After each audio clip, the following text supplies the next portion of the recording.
Boa noite, amigos. Boa noite, amigas. Que bom a gente estar aqui, mais uma noite de quinta-feira, né? Para reflexões, para nos tratarmos, né? Física, emocionalmente, espiritualmente. E o tema da noite de hoje não podia ser mais importante ou mais pontual para esse momento em que a gente vive, sabe? No planeta. É interessante porque quando a gente começa a estudar um tema do Evangelho, e quem já pratica o Evangelho no lar deve, enfim, né, já ter passado por isso, que por vezes a gente faz a leitura e a gente pensa assim, é para o outro, né? Essa leitura a gente se identifica para o outro, é sobre o outro, né? É para o outro, então é amar o inimigo, né? A gente não se enxerga como inimigo, né? A palestra de hoje é sobre a prece aos obsessores. Então, o que são os obsessores? O que essa prece nos diz? Eu acho que é interessante dizer que essa prece ela está incluída no Evangelho segundo o Espiritismo, que é a terceira obra da codificação da doutrina espírita, né? Sendo a primeira é o Livro dos Espíritos, a segunda é o Livro dos Médiuns. E nessa terceira obra, Kardec vem trazer para a gente um manual do bem viver, né? Como a gente fala toda semana dos nossos estudos, né? E nesse manual que Jesus trouxe, e Kardec vem, através da espiritualidade, nos lembrar e desvendar para a gente a prática desse amor que Jesus veio ensinar, tem toda uma sequência que segue principalmente pelas bem-aventuranças, pelo Sermão do Monte de Jesus. A gente vai falar um pouquinho disso. E no finalzinho, no último capítulo, capítulo 28, Kardec nos traz uma coletânea de preces. Essa coletânea, gente, se alguém assim, Emília, nunca li o Evangelho, não tem problema nenhum começar pelo capítulo 28, tá? Pode começar pelo capítulo 28. Antigamente, eu não lembro se ainda tem, mas eu tinha um livrinho, a FEB distribuía um livrinho que era um compilado desse capítulo, Preces Espíritas.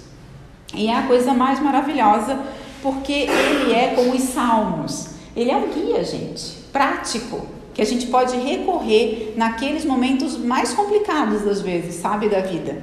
E tem preces para todos os momentos. E tem as preces, né, no plural, pelos obsidiados, por esse momento da obsessão, né? A gente vai falar o que é direitinho.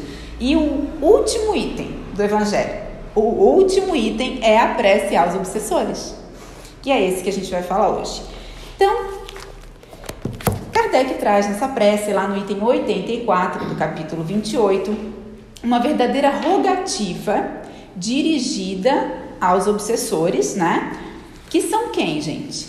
Alguém que esteja investindo contra outra pessoa. Tem alguém que está intencionalmente, ou às vezes não intencionalmente, agindo de maneira a complicar a vida do outro.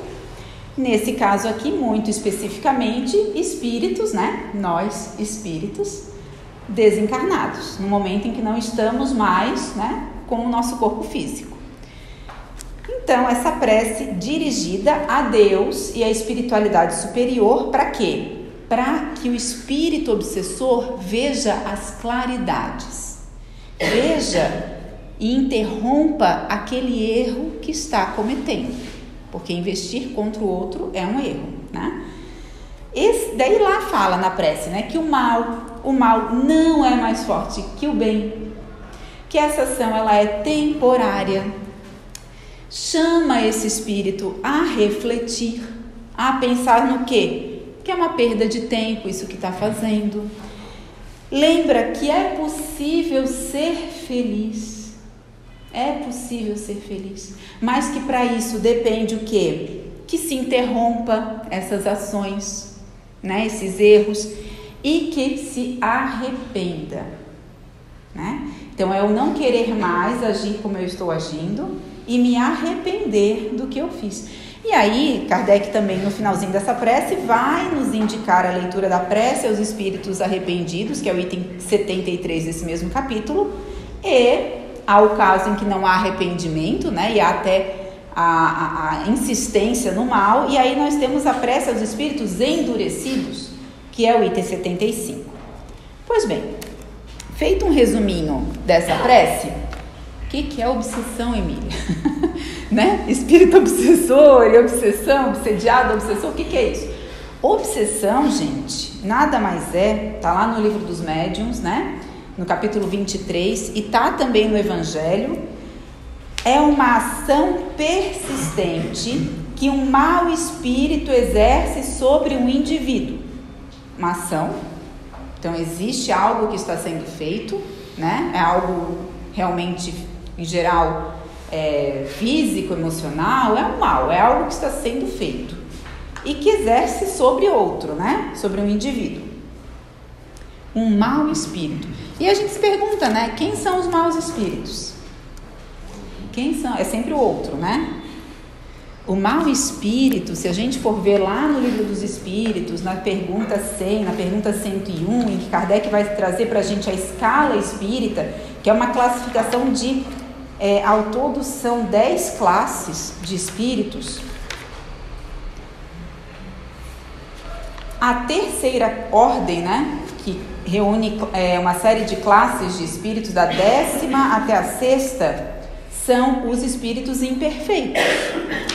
A segunda classe são os espíritos bons, já estão no caminho do bem. E a primeira classe, a primeira ordem, no caso, são os espíritos puros. Então, quem são os maus espíritos? Os espíritos imperfeitos.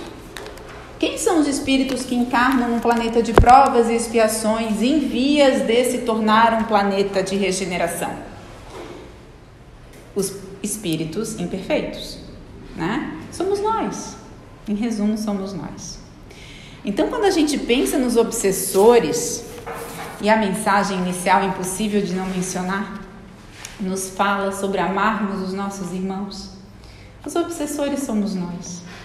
São os nossos irmãos. E somos nós todas as vezes que a gente persiste numa mágoa, que a gente se sente ferido e pensa em agir nesse ferimento, nessa raiva, nesse sentimento que não é produtivo. Somos nós todas as vezes que nós temos um pensamento recorrente e nós nos incomodamos profundamente com alguém, e quando alguma coisa não muito boa acontece com aquela pessoa, a gente pensa, que satisfaçãozinha, né? Que satisfaçãozinha, porque a pessoa é assim, porque não merece, porque isso, porque aquilo. Então, os obsessores também somos nós. Então, que a gente lembre disso quando a gente estiver pensando nos obsessores, né? Outros que não nós. E daí a gente vai começar a tratá-los como a gente gostaria de ser tratado no erro, porque a gente erra. E erra muito. Então, como é que a gente deve tratar quem erra, né? Como a gente gostaria de ser tratado no erro? Eu vou falar no encerramento como é que Kardec diz que a gente não deve tratar, tá? Mas isso vamos deixar para o finalzinho, para vocês prestarem atenção até lá. Vamos lá. As características, então, gente, da obsessão, lembrando que é uma ação persistente, né? E essa ação, ela pode se dar desde a influência moral, aquela indicaçãozinha, né? Não, fulano, não vai para casa agora não, vamos pro bar. Né? Não, fulano, ela é uma chata, na verdade, diz umas coisas aí pra ela. Não, fulano, que cara sem graça, deixa ele pra lá, né? Qualquer tipo de influenciação moral. E outra coisa muito interessante da gente comentar é que Kardec vai trazer um estudo mais aprofundado da obsessão no livro dos médiuns. E muitas vezes a gente olha para esse tema e diz assim, é para os médiuns. Como se o médium fosse o outro também. Somos todos médiuns, gente, em algum grau, tá?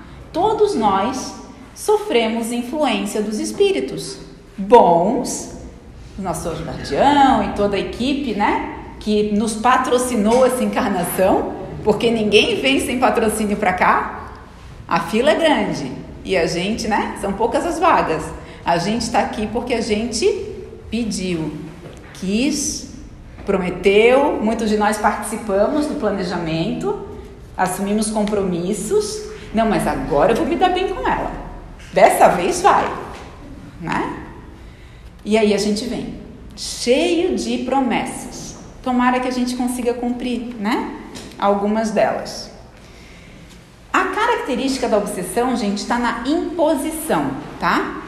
Que é quando existe essa induçãozinha um pouquinho mais forte, né?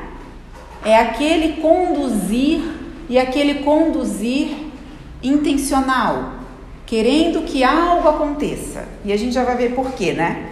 E por que acontece? Por que Deus permite acontecer, né? Em função da nossa imperfeição moral.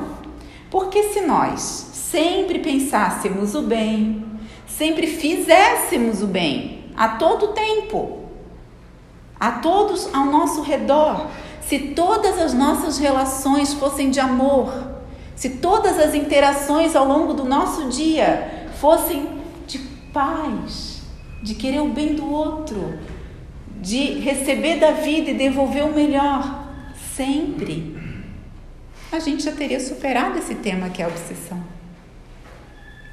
né?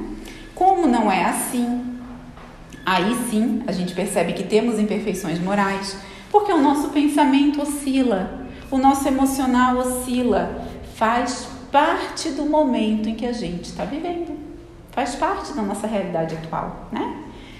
Acreditem ou não, já foi pior. Nós estamos na nossa melhor versão, né? E por estarmos na nossa melhor versão, é importante que a gente lembre que não existe assim, eu fui um anjo e agora eu sou assim. Não, eu sou assim e um dia eu serei anjo. Mas eu não era anjo. Essa é a minha melhor versão. Então eu já cometi erros, já cometi enganos, já feri muitas pessoas. E essas pessoas podem estar encarnadas ao meu redor, cobrando, né? A minha consciência me cobrando dessas relações mal resolvidas, ou pode ser que essas pessoas não estejam nesse plano encarnadas, mas em função da minha consciência, do meu estado vibratório, elas consigam me acessar. E queiram, né? Por serem como eu, queiram que nem sempre as coisas deem certo para mim, né? Porque, afinal de contas, ainda se sentem feridas, ainda se sentem magoadas. Entenderam o ciclo? E aí, como é que a gente interrompe esse ciclo, né? Antes de falar disso, eu queria só comentar, né? Que, em geral, gente, esses obsessores são vítimas, né, da vingança, né? Aliás, os obsidiados, né? São vítimas de alguma vingança que está sendo cometida e a qual deu lugar por sua conduta, que é isso que a gente acabou de falar. Agir mal com alguém, essa pessoa está magoada a ponto de querer o meu mal. Então, essa abertura pode se dar por isso ou também por acesso a uma faixa vibratória semelhante. Então, assim, Emília, toda obsessão é porque existe um compromisso de relações passadas? Não, nem sempre. Às vezes é simplesmente porque a gente gosta da mesma coisa. Então, tem uma sketch muito engraçadinha no YouTube de um grupo espírita de comédia e eles fazem uma sketch sobre prece e aí tem lá o ator que está rezando, fazendo uma prece e vem a dormir. Quando o espírito dele sai do corpo no momento do sono, se desloca um pouquinho, ele vê um grupo de outros espíritos um pouco mais assim, né, mal vestidos e escurecidos, se assusta e pede pelo anjo da guarda. O anjo da guarda aparece e ele diz assim, pelo amor de Deus, tire eles daqui. E o anjo da guarda diz assim, olha, mas são seus amigos. Toda noite eles vêm aqui e vocês saem juntos. Eu disse que era engraçado e que o grupo era de comédia, mas, né, faz a gente pensar. Então, é isso também, né? A gente, às vezes, a gente quer se afastar, mas a gente está fazendo exatamente as mesmas coisas, pensando exatamente nas mesmas coisas, né? Então, tem essa questão da faixa vibratória e de se tornar também veículo para vinganças contra outros. Tem um exemplo muito interessante no livro Vivências de Amor em Família, do Divaldo Franco. Se eu não me engano, no capítulo 3, que ele fala de família e obsessão. Tem vários exemplos legais ali. Um em particular me chamou muita atenção, porque é uma filha e um pai. A filha e o pai estão numa discussão, porque o pai não concorda com o rumo da vida da filha, aquela coisa que nunca aconteceu na casa de ninguém, né? Coisa muito rara. E eles estão naquele ambiente acalorado de briga, enfim. E um espírito que estava há algum tempo tentando investir contra o pai da garota, e depois a gente vai entender por quê, consegue acessar a menina.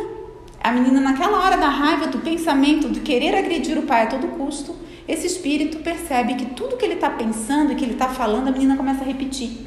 Ele, opa, tem alguma coisa acontecendo aqui. E o espírito vai e faz de novo, e a menina fala de novo, e ele vai e ele faz um movimento, e a menina repete o movimento dele. Aí ele percebe que ele consegue, através dela, tornar aquele incômodo, aquela vingança algo efetivo. E passa, aos poucos, a tomar conta, né, daquela menina ali, principalmente nos momentos em que estava com o pai. Essa, gente, é um dos tipos de obsessão, que é a subjugação que ele vai desenvolvendo naquela menina, naquela garota, né? Ela já tem quase 20 anos. O caso, né? Vou contar para vocês o final, que o final é feliz, né? O caso é levado a uma situação tal que o pai é obrigado a internar a garota num hospital psiquiátrico. Essa garota é internada, o médico psiquiatra não dá conta do caso, na via medicamentosa, enfim, ela não responde ao tratamento, e o médico se lembra de outros pacientes que também não respondiam ao tratamento e que tinham sido pela família encaminhados a uma tal de mansão do caminho, para falar com um cara muito estranho que era um tal de Divaldo Franco, mas que funcionava, né? Daí chegava lá, falava com o Divaldo e o tratamento de repente funcionava, o tratamento do médico de repente funcionava, né? E o médico se sentia muito bem, porque finalmente ele estava conseguindo fazer o trabalho dele.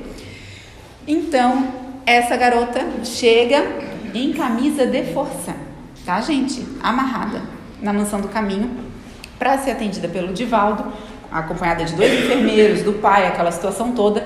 Eles esperam até as 3 da manhã, que é quando o Divaldo termina de atender. E o Divaldo, a primeira coisa que ele faz, pede para desamarra a menina.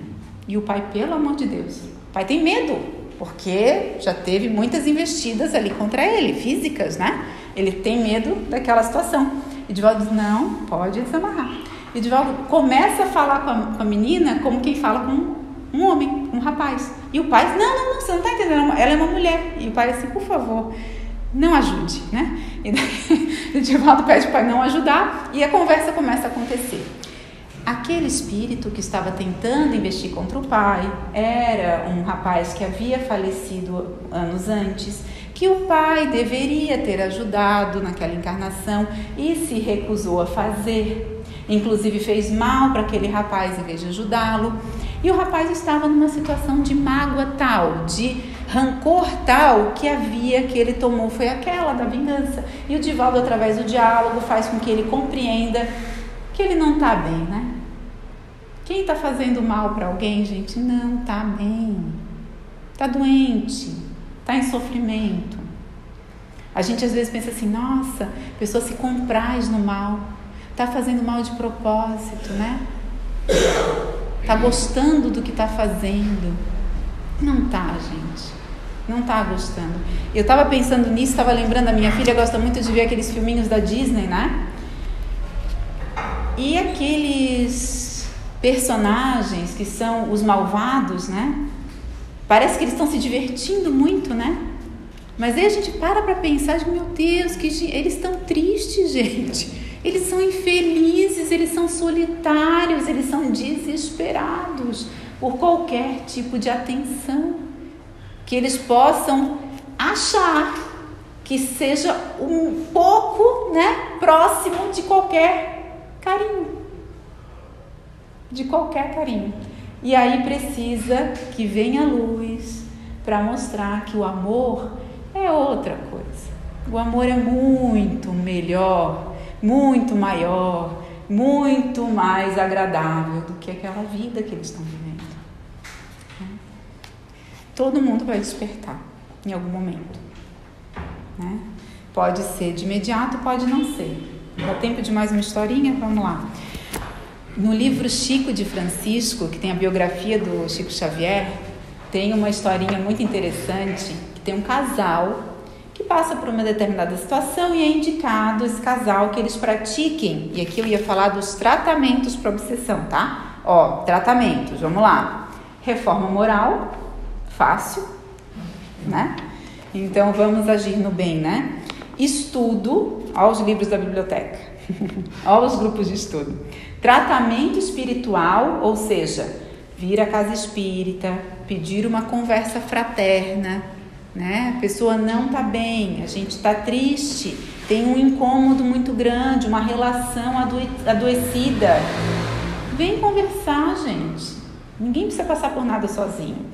Dessa conversa pode ser encaminhada na irradiação, que é uma prece dirigida pela espiritualidade. A espiritualidade, percebendo um caso de obsessão ou uma suspeita, vai encaminhar ao tratamento de desobsessão. Se for um caso espiritual outro que não obsessão, vai encaminhar para um outro grupo de tratamento espiritual. Simples assim, né? E a gente vai se reformando, agindo melhor, fazendo as preces, educando o pensamento e as coisas começam a clarear, né? Porque o tratamento, lembre, não é só pra gente. O tratamento, em primeiro lugar, é para quem está magoado, para quem está sofrendo, para quem está investindo contra o outro. É para o obsessor também, mas é para os dois. É para os dois. Também não adianta vir para o tratamento de desobsessão achando que quem está sendo tratado é o obsessor e eu vou seguir a minha vida normal. Porque eu me deixei chegar naquela situação. Eu me deixei chegar naquela situação. Então eu preciso interromper aquele comportamento e agir de outra maneira. Mas vamos lá, eu ainda quero contar a historinha. Tratamento médico, químico, sim. Aconselhamento com terapeuta, com profissional, terapias, outras terapias energéticas. Tudo ajuda. Prece, que é a forma que a gente se conecta com as energias do alto, com as boas vibrações, né? Passe. Então, todo mundo que está aqui na doutrinária recebe o passe. O passe é um tratamento, gente. Água fluidificada. Então, estou lá na minha casa, no Evangelho no Lar, deixar um copinho de água, fazer a prece, que o anjo da guarda vai fluidificar aquela água com os elementos que a gente precisa para a nossa cura. Trazer a garrafinha aqui para a casa espírita também, tomar a aguinha ali na frente também. Evangelho no Lar, é aqui que eu queria chegar. Tratamento para desobsessão. Acreditem ou não? Evangelho no Lar. Tem uma folhinha ali naquele negocinho branquinho ali na esquina, aquele armarinho. Pega a folhinha, quem não faz Evangelho no Lar ainda, gente. Vamos começar a se tratar. Evangelho no Lar, uma vez por semana, no horário fixo, toda semana, a gente acha que é pra gente. Não é só pra gente. Esse casal, lembra, né? Que tinha sido aconselhado a fazer Evangelho no Lar por 6 anos. Que no 6º ano, se eles fossem, né, disciplinados, eles ganhariam um presente de Jesus. E eles fizeram Evangelho no Lar esse tempo todo. Chegou no 6º ano, eles estavam assim, acho que agora, né? Que presente será? Ficaram os dois acordados até a meia-noite. Que será? Não aconteceu nada. Foram dormir. Quando acordaram no dia seguinte, a casa estava revirada, tinham sido invadidos e tinham sido roubados alguns itens da casa, incluindo um raro diamante, herança de família. E eles ficaram muito chateados, de coração partido. A gente fez o que foi pedido. Por que isso aconteceu com a gente? A gente se pergunta, por que comigo? Por que eu? Meu Deus, Deus não olhou para mim. E eles foram perguntar isso para ninguém mais, ninguém menos que o Chico Xavier. O que o Chico falou para eles? Esse foi o presente. Vocês ganharam o presente. Gente, o Chico disse para eles que aquele diamante tinha sido o veículo de inúmeros crimes, inúmeros suicídios ao longo da história. Estava na posse daquela família e 100, número 100, 100, espíritos desencarnados habitavam a casa deles, apegados àquela pedra. Ao longo dos 6 anos, ao longo dos 6 anos, os 100 espíritos ouviam o Evangelho no lar com eles. E muitos foram despertando, acordando, percebendo que o apego material só os entristecia e os reduzia e os limitava. E eles precisavam, queriam e precisavam de mais. Deus é amor, né? Temos vida e vida em abundância. O que é um diamante? 28 não pensavam assim ainda, 6 anos passados.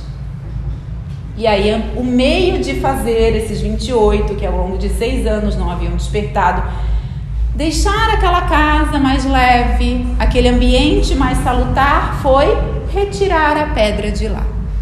Pois bem, esse foi o presente. Percebem? Então, a obsessão pelos vínculos do passado, a obsessão porque eu, pelo meu mau comportamento, pelo meu mau pensamento, pela minha raiva, pela minha mágoa, dei veículo para que a vingança outra acontecesse. A obsessão porque eu tenho os meus apegos materiais, assim como outros irmãos também. Muitos os motivos da obsessão e o tratamento. Evangelho no lar, serviço ao semelhante. E nada funciona sem perdão, gente, sem reconciliação na alma, Aqui no capítulo 10 do Evangelho, tem um texto que a gente leu na semana passada, que eu fiquei até, emocionada. Reconciliação com os adversários, itens 5 e 6. Jesus disse pra gente assim, tá lá em Mateus: reconciliai-vos o mais depressa possível com o vosso adversário, enquanto estáis com ele a caminho, para que ele não vos entregue ao juiz, o juiz não vos entregue ao ministro da justiça, e não sejais metido em prisão. Digo-vos em verdade que daí não saireis enquanto não houverdes pago o último ceitil. Quem é o nosso juiz? É a nossa consciência. Esses casos de obsessão que o Divaldo relata no livro, no Vivências de Amor em Família, todos eles têm uma coisa em comum muito curiosa. Quando a obsessão ela é interrompida, né, a subjugação em específico, e a pessoa desperta, né, volta a si, ela relata, em vários casos que o Divaldo apontou, o relato é muito parecido. O que aconteceu? Assim, uma perturbação, hein? Eu estava caindo, ou então eu estava num abismo. Essa visão, Divaldo nos aponta que na psicologia é uma imagem que nós coletivamente interpretamos como a nossa queda moral. É a nossa consciência nos apontando os erros e os enganos. Então, em comum, nós, enquanto obsidiados, temos o quê? A nossa consciência pesada, né? E aí caímos. O que a gente precisa fazer? Abrir mão da culpa, gente. Se reconciliar. Arrepender-se é agir. É fazer o bem para o outro. Não precisa ser lá, né? Olho por olho, dente por dente, para aquela mesma pessoa, naquela mesma situação. Se a vida apresentar, ótimo. Muitas vezes a vida não vai apresentar. Os livros do André Luiz mostram isso. A pessoa está lá no mundo espiritual, coordenando todo um trabalho, tá? No bem, fazendo bem, resolvendo vários casos para o bem do próximo, e daqui a pouco aparece um caso muito complicado. E o André Luiz vai mostrando para a gente que daí para resolver isso tem que resolver aquilo, e o outro tem que reatar com o outro, e a situação vai indo. No final, quem era o ofensor? Muitas vezes, o coordenador geral daquele trabalho. Aquele que mais estava fazendo bem está ao mesmo tempo resgatando o seu passado.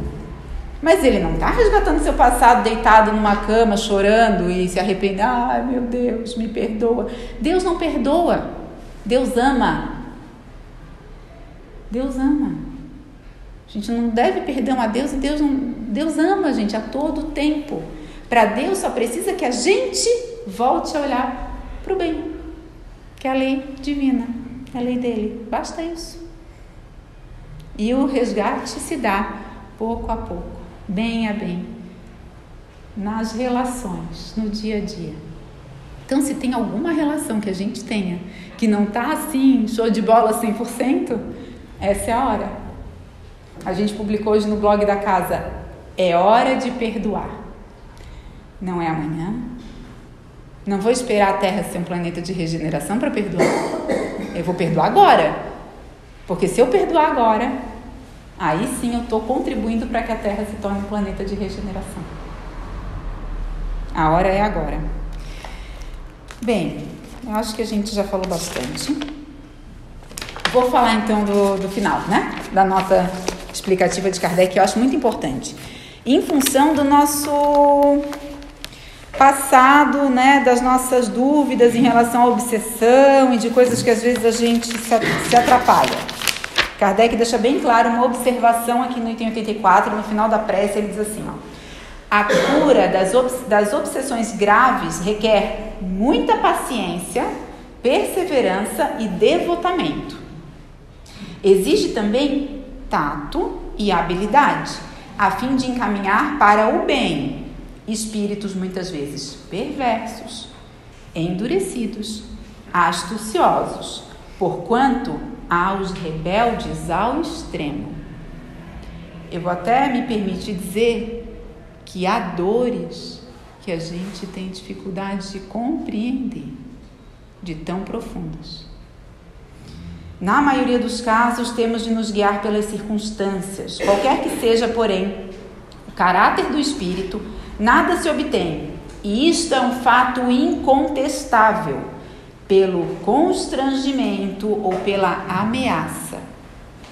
Toda influência reside no ascendente moral. Outra verdade igualmente comprovada pela experiência, tanto quanto pela lógica, é a completa ineficácia dos exorcismos, fórmulas, palavras sacramentais, amuletos, talismãs, práticas exteriores ou quaisquer sinais materiais. Seria fácil se fosse assim, não? Eu botei aquele negocinho na porta, nunca mais. Seria fácil, né? Não é assim. Não é assim. A obsessão muito prolongada pode ocasionar desordens patológicas e reclama, por vezes, tratamento simultâneo ou consecutivo, quer magnético, quer médico, para restabelecer a saúde do organismo. Então, não é porque a obsessão foi interrompida, o espírito obsessor tomou um rumo diferente, né? Viu que queria um outro caminho para a sua própria felicidade, foi estudar, foi aprender, foi se tratar, que está tudo resolvido com o obsediado, gente. Porque por vezes, e principalmente nos casos que levam anos, há consequências para o corpo físico e para a saúde mental. Então esse tratamento ele precisa ser continuado. Isso é muito importante que se diga. Destruída a causa, resta combater os efeitos. É isso, meus amigos. Aqui no livro da Esperança, agora eu prometo que é a última coisa. No livro da Esperança, que Emmanuel trouxe para a gente através de Chico Xavier, quando este livro aqui, o Evangelho, completou 100 anos de publicação, esse ano o Evangelho faz 160 anos de publicação. Então esse livrinho aqui tem 60 anos de publicação. O livro da Esperança são mensagens de Emmanuel explorando, ampliando a respeito das mensagens do Evangelho. E ele traz aqui no capítulo 33 uma mensagem que chama Compaixão Sempre. E ele diz assim, ó, pra gente: muitos daqueles que tombaram na indisciplina e na violência, acabando segregados nas casas de tratamento moral, guardam consigo os braseiros de angústia que lhes foram impostos em dolorosos processos obsessivos pelas mãos imponderáveis dos adversários desencarnados de outras existências. E quase todos os que esmoreceram no caminho das próprias obrigações, rendendo-se ao assalto da crueldade do desespero sustentaram, por tempo enorme, na intimidade do próprio ser, a agoniada tensão da resistência às forças do mal, sucumbindo muitas vezes à míngua de compreensão e de amor. Onde há amor, há cura. Para todos eles, os nossos irmãos caídos em delinquência, volvamos assim pensamento e ação, tocados de simpatia, recordando Jesus, que não cogita de nossas imperfeições para sustentar-nos. Por vezes a gente diz, né? Eu não vou perdoar, ou eu não vou esquecer. Jesus nos perdoa todos os dias. Quem somos nós para negar o perdão, né? Então diz assim, Jesus, que não cogita de nossas imperfeições para sustentar-nos, e certos de que também nós, pela extensão das próprias fraquezas, não conseguimos em verdade saber em que obstáculos do caminho os nossos pés tropeçarão. Os obsessores somos nós, são os nossos irmãos, e todos nós precisamos de muito amor. É isso, boa noite.